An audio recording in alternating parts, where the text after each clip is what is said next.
Bismillahirrahmanirrahim. Assalamualaikum warahmatullahi wabarakatuh. Perkenalkan, kami dari kelompok 2 akan mempresentasikan hasil diskusi kami mengenai dimensi serta indikator untuk penelitian kami yang berjudul Survei mengenai pengalaman dan kepuasan pengguna terhadap fitur live pada platform TikTok berdasarkan dimensi Azure Qual dengan menggunakan metode Important Performance Analysis atau IPA.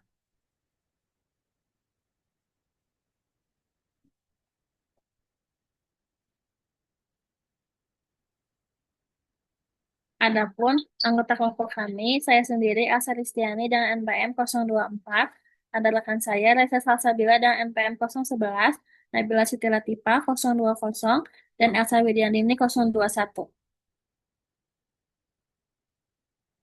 Dimensi yang pertama adalah efisiensi, yaitu kemudahan kecepatan pengguna dalam mengakses dan menggunakan situs web, sehingga informasi atau produk dapat ditemukan dengan cepat dan transaksi dapat diselesaikan tanpa kesulitan, memberikan pengalaman pengguna yang nyaman dan mulus. Untuk dimensi efisiensi memiliki 4 indikator. Yang pertama, kemudahan menemukan fitur live, kecepatan akses fitur live, kemudahan memahami tampilan, serta yang terakhir adalah kemudahan navigasi fitur live. Lalu dimensi yang kedua adalah ketersediaan sistem. Dimensi ini mengukur seberapa handal dan stabil sistem atau situs web. Layanan elektronik yang baik harus selalu dapat diakses tanpa gangguan teknis, sehingga pengalaman pengguna menjadi handal dan konsisten. Semakin tinggi tingkat ketersediaan sistem, maka akan semakin kecil kemungkinan pengguna menghadapi gangguan sistem selama penggunaan. Di sini ada 4 indikator. Yang pertama, kelancaran streaming. Kedua, kestabilan kualitas video. Yang ketiga, kejelasan kualitas audio. Dan yang terakhir adalah stabilitas fitur interaksi.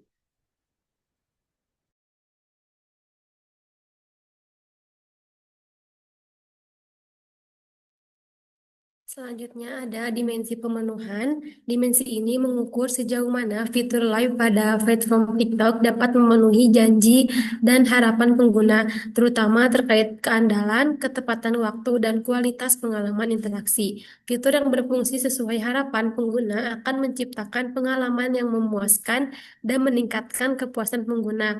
Ada 4 indikator, yaitu yang pertama, kesesuaian konten dengan kebutuhan pengguna, kualitas konten siaran live, yang ketiga, relevansi konten dengan preferensi pengguna, dan yang terakhir, kepuasan pengalaman menonton live. Selanjutnya ada dimensi responsivitas, yaitu mengukur seberapa cepat dan efektif fitur live pada platform TikTok merespon interaksi dan pertanyaan pengguna. Fitur yang responsif mampu menanggapi komentar, pertanyaan atau masalah dengan cepat dan tepat, sehingga pengalaman pengguna menjadi lebih memuaskan dan interaksi dapat berlangsung lancar. Ada 4 indikator terkait responsivitas ini. Yang pertama, tingkat respon kreator terhadap audiens. Yang kedua, kecepatan respon kreator. Yang ketiga, kelancaran fitur interaksi real time. Dan yang terakhir, tingkat keterlibatan komunitas penonton. Selanjutnya, yang terakhir terkait dimensi privacy, yaitu mengukur sejauh mana fitur live pada platform TikTok melindungi informasi pribadi dan data pengguna selama interaksi. Layanan yang aman memastikan data pengguna terlindungi dari akses yang tidak sah, sehingga pengguna merasa nyaman dan percaya untuk menggunakan fitur live secara aktif. Ada 4 indikator juga terkait ada 4 indikator terkait dimensi privacy. Yang pertama, rasa aman dalam berinteraksi. Yang kedua, perlindungan data pribadi pengguna. Yang ketiga, proteksi dari konten berbahaya. Dan yang terakhir, efektivitas kebijakan keamanan platform.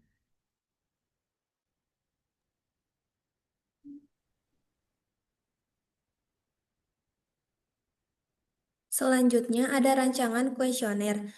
Kemudian ada petunjuk pengisian kuesioner. Yang pertama, bacalah setiap pernyataan dengan cermat. Yang kedua, silahkan berikan penilaian Anda untuk setiap pernyataan di bawah ini dengan menggunakan skala Likert 1 sampai 5 yang memiliki arti sebagai berikut. Kolom harapan ini mengukur seberapa penting suatu aspek fitur live TikTok bagi pengguna. Untuk skala yang pertama, sangat tidak penting, yang kedua tidak penting, yang ketiga standar, yang keempat penting, yang kelima sangat penting. Selanjutnya, untuk kinerja, ini mengukur seberapa puas penggunaan terhadap kinerja nyata fitur live TikTok. Yang skala pertama itu ada sangat tidak puas, yang kedua tidak puas, yang ketiga ragu-ragu, yang keempat puas, yang kelima sangat puas. Nah, untuk yang ketiga ini mohon untuk memeriksa kembali jawaban Anda sebelum mengumpulkan kuesioner.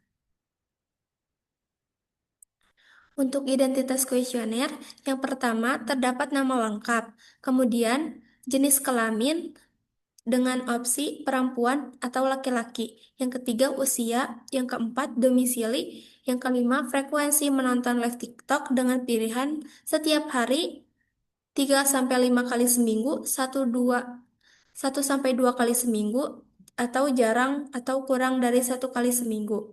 Yang keenam, ada durasi rata-rata menonton live TikTok per sesi.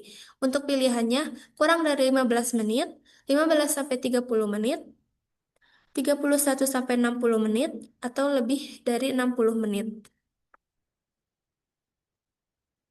Untuk rancangan pernyataan kuesioner, untuk variabel dimensi efisiensi, untuk indikatornya telah dijelaskan dari penjelasan sebelumnya. Untuk pernyataannya yang pertama, fitur live TikTok mudah ditemukan melalui navigasi menu. Yang kedua, akses menuju live TikTok memiliki waktu loading yang cepat. Yang ketiga, tampilan live TikTok mudah dipahami dan terbaca dengan jelas. Yang keempat, navigasi dalam fitur live TikTok bersifat intuitif dan mudah digunakan. Oke, selanjutnya untuk dimensi kedua ada sistem availability di mana untuk indikator dan subindikator yang telah dijelaskan sebelumnya, yaitu dengan pernyataan yang pertama ada streaming live TikTok berjalan tanpa buffering atau lag.